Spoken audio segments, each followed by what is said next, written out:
Hai.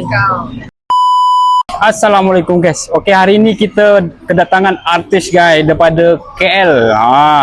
Dia order set yang viral tu, set A. Dia order 2 set. Maknanya ikan dia 4 ekor. Dia ambil 3 rasa 4 ekor 4 ekor guys.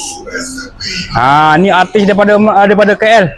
Jauh datang pakai Alphard Fire, orang kaya. Jom. Tu, kereta dia sana. Okey. Okey.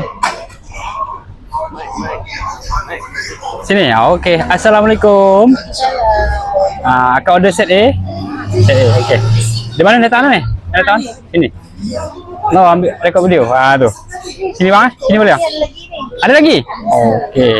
Ambil satu dulu tolong. Okay. Dari mana ni? Dari KL eh? Dari Singapura? Oh. Okey. Akak order set A 2 set. Mana ikannya 4 ekor. Ada request pedas tadi eh?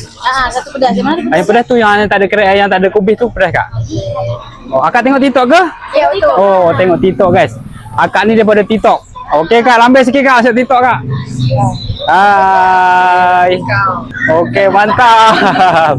Okey guys, korang siapa-siapa yang anak ramai, family ramai, korang boleh ambil set A. Set A ikannya 2 ekor guys. Tom yum campur, nasi putih 5, telur dadah 2, daging merah kalau ikan masin. Harga dia RM65 sahaja. Murah. Tempat lain takkan dapat guys.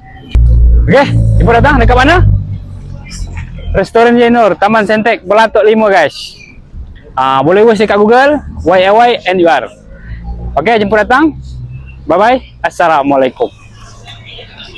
Dah.